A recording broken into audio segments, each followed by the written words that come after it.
Dans les précédents audios, nous avons considéré les matériaux utilisés dans la construction du sanctuaire selon l'ordre et le dessein de Dieu, comme il est écrit dans Exode 25, 3 à 7. Maintenant, nous voulons étudier la signification de la sainte structure elle-même. Le tabernacle construit dans le désert selon l'ordre de Dieu ne doit pas être confondu avec la synagogue juive, qui est simplement un lieu où les Juifs s'assemblent pour adorer et avoir l'explication de la parole de Dieu. Le sanctuaire n'était pas un lieu où le public pouvait venir pour cela. Personne ne pouvait entrer excepté les prêtres, et uniquement pour entretenir les lumières, brûler l'encens et renouveler les pains de proposition. Dans le lieu très saint, le souverain sacrificateur seul pouvait y entrer pour porter le sang une fois à l'an. La synagogue était un lieu de rencontre pour les hommes. Le sanctuaire était une habitation pour Dieu. Les hommes y venaient non dans le but de prier, mais pour accomplir leur devoir. Le sacrifice était offert dans la cour extérieure, le sang était porté à l'intérieur, le jour des expiations. Dieu avait ordonné que ce sanctuaire soit un type de sa maison spirituelle, l'Église. Ceci n'était pas vrai de la synagogue. Le grand sanctuaire construit de planches de bois avait 20 coudées de longueur, 8 coudées de large et 10 coudées de hauteur. Une coudée équivaut à peu près à 0,525 mètres, soit très grossièrement 10 mètres 50 de longueur, 4 mètres 20 de largeur et 5 mètres 25 de hauteur.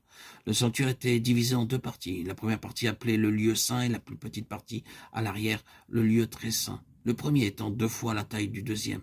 Il y avait 3 murs, nord, sud, ouest, tous faits de planches, tandis que l'ouverture à l'est était fermée d'un rideau soutenu par des piliers.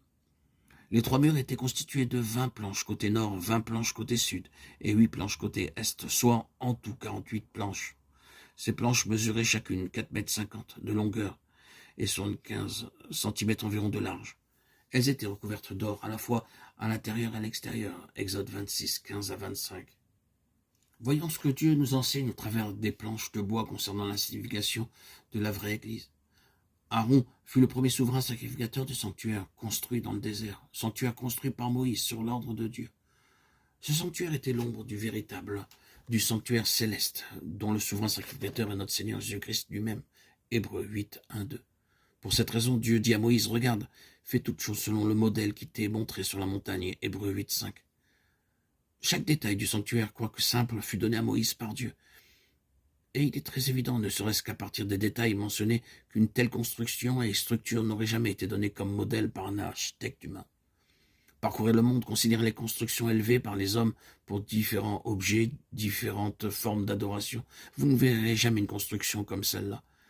Vous pourrez voir de nombreux temples, mosquées, mais pas de construction bâtie selon ce modèle. Elle était unique dans tous ses aspects.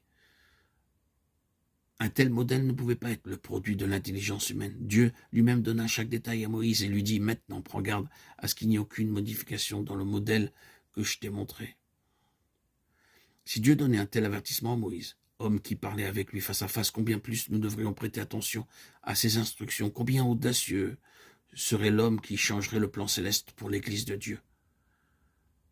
Il y a beaucoup de prédicateurs, missionnaires, pasteurs qui essaient de construire la maison de Dieu d'après un plan élaboré par l'intelligence humaine.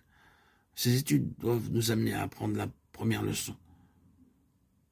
La maison de Dieu ne peut pas être construite par un homme selon sa sagesse naturelle. Aucun prédicateur ou enseignant de la Bible n'a le droit ou la possibilité de modifier le plan de l'Église que Dieu nous a donné dans sa parole. Celui qu'il a révélé aux apôtres et spécialement à Paul. Ceux à qui est confié le travail de Dieu connaîtront premièrement ce modèle céleste. Ensuite, ils chercheront à accomplir leur travail conformément au modèle.